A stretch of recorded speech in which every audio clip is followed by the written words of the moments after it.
Okay, we're going to pass around a little study sheet. Won't be using it all, but some of it you might like to take home and review.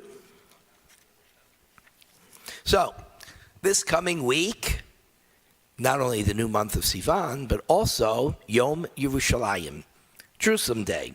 And Jerusalem Day took place during the Six-Day War. It was established because during the Six-Day War, Jerusalem was reunited.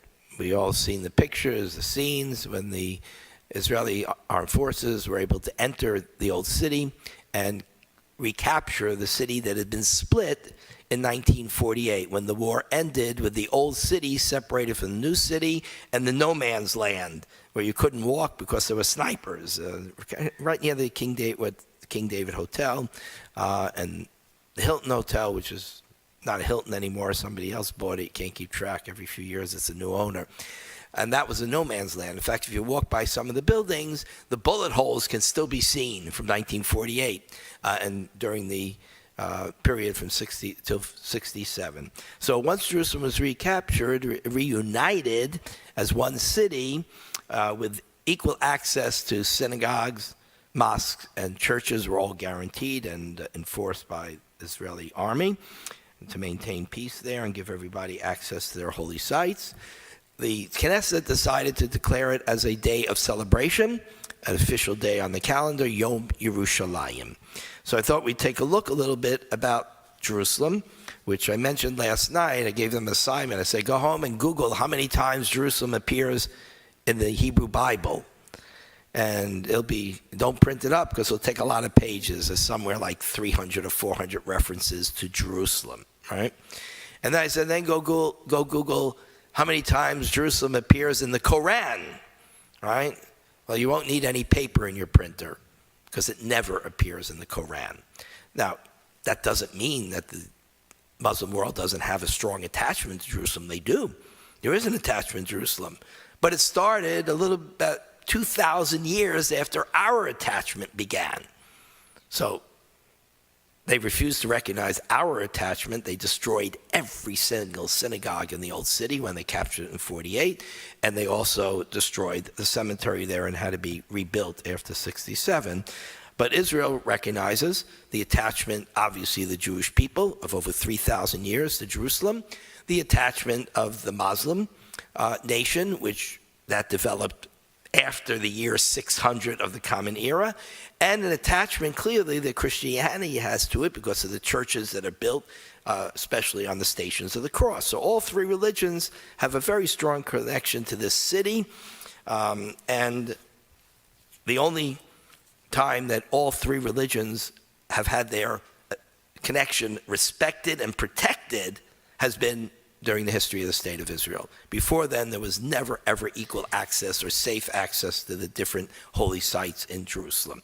So let's take a look at some of the literature about Jerusalem, which is found in rabbinic literature, which is the Midrashim, in which they expand upon their love of Jerusalem and the meaning of Jerusalem. So one of the most famous appears with Rabbi Hanina bar Papa. It's number one on your hit parade.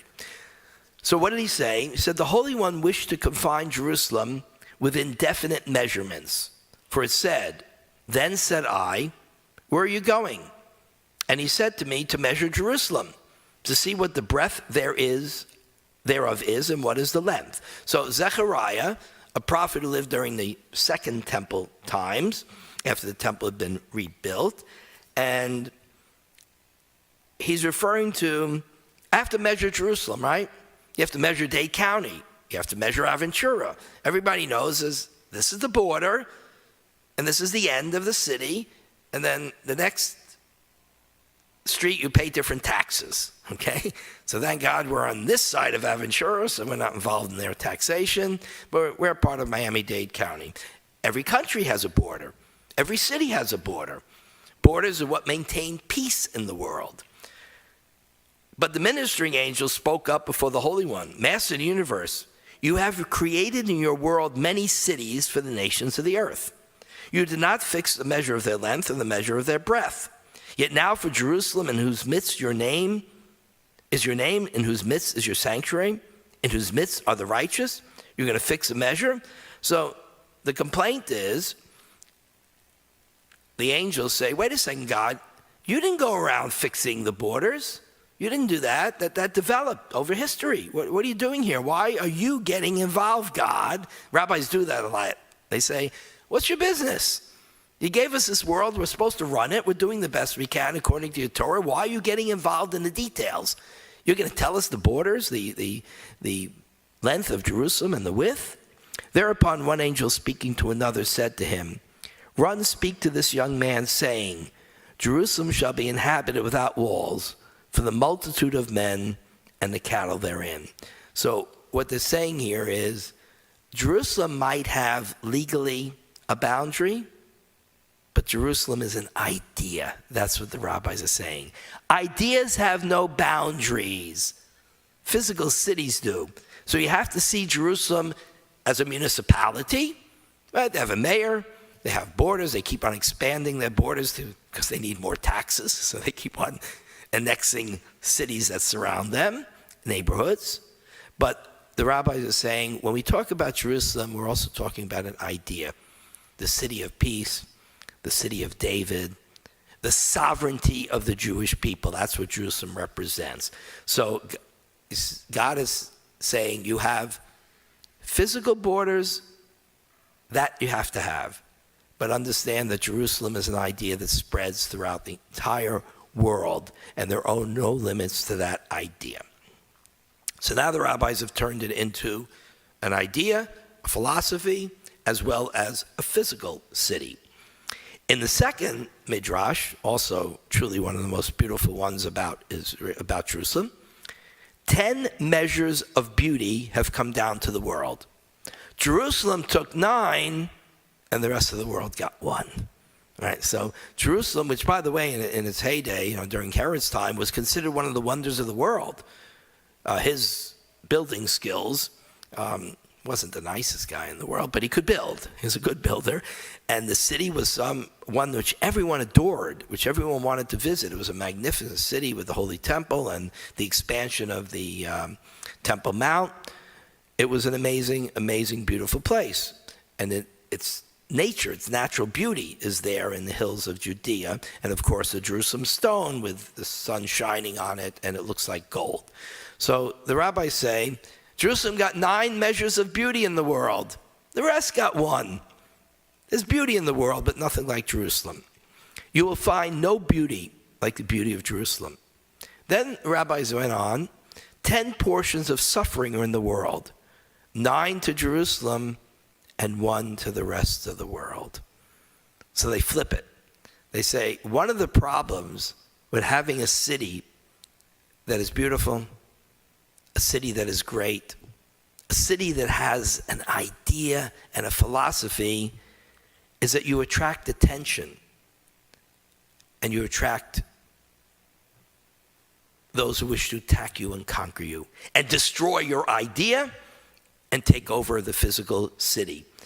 And Jerusalem has been built, rebuilt, conquered, destroyed dozens of times throughout its history. If you ever go there and do a little archaeology tour, they show you layers and layers and layers, and you look down, and like 30 foot below is the original Jerusalem. Oh my God, it's been destroyed, rebuilt, destroyed, rebuilt, right? We've seen, if you go into the tunnels, right, by the wall, and you go down, it's like an iceberg. Most of the wall is below the ground. What we see above is just a little piece of the wall, the original wall. So Jerusalem has suffered because it is beautiful, because it's desirable, and because it's an idea that much of the world doesn't like. It's the idea that every person is created in the image of God. It's an idea of peace. It's an idea of respecting the other. It's an idea of respecting borders. And there are a lot of people in the world, a lot of countries that don't like that idea. Rome was one of them, and they conquered and they destroyed. So the curse of Jerusalem that has 9 portions of suffering, the rest of the world only has 1. 10 portions of physical strength are in the world, 9 in Judea and 1 in the rest of the world. So the power of the mountains, the hills of Judea, suggest a powerful place. And when you have power, then you can protect Jerusalem. Without power, you lose Jerusalem. 10 portions of wisdom are in the world, 9 in Jerusalem and 1 in the rest of the world. This slips in, but you got to think about the meaning of it. 10 portions of wisdom. 9 we have and 1 we don't have. If we don't have that 1, we're incomplete, right? We're missing very important wisdom. We only have 9. There's another portion out there. Where's out there mean? It means outside the Jewish world. Jerusalem is the Jewish world. That's what it represents. The rabbi said, we acknowledge that we don't have all the wisdom. There is some wisdom out there. We may have most of the wisdom. Our Torah is the wisest text there is. Our teachings are the wisest, but we don't have all the wisdom. So what does it require us to do? We have to go out into that world, and we have to acquire that wisdom. Our son Zev had a teacher who said, if you don't study Freud, you're an Am Haaretz. You're an ignoramus. You have to study Freud, otherwise you don't understand. Not that he was perfect, Freud, but he's a basis for understanding human psychology. You have to study it, because that's not all in Jewish tradition. You need to study Freud. And Maimonides said, you need to study Greek philosophy. He loved Aristotle. He felt that if you didn't study Aristotle, you were missing out on a very important wisdom. So the rabbis understood that the Jewish people had to interact with the world in order to gain wisdom that we were missing. It's a very profound statement. 10 portions of hypocrisy are in the world. 9 in the Jerusalem and 1 in the rest of the world. That's a very powerful self-criticism the rabbis have. You know, we got some problems internally. We have political problems. We have hypocrisy in our community. And a lot of it, the rabbis were admitting it, and they wanted to fight it. And their idea was, if you don't admit it and you don't identify it, how are you going to get rid of it? So they said, we have that problem, which is how we lost the first temple and how we lost the second temple. And the ability to be self-critical, the ability to stand up to power in Jerusalem is very, very important, which is why the demonstrations in Israel, which are a symbol of the great democracy that Israel is, are extremely important, because they're getting out in the open the things that they're unhappy about with their government. And those demonstrations represent that they acknowledge that maybe Jerusalem is the most beautiful, most wise place in the world, but it doesn't mean it's immune from hypocrisy and from making mistakes. And then 10 portions of Torah in the world, 9 in Jerusalem and 1 in the rest of the world.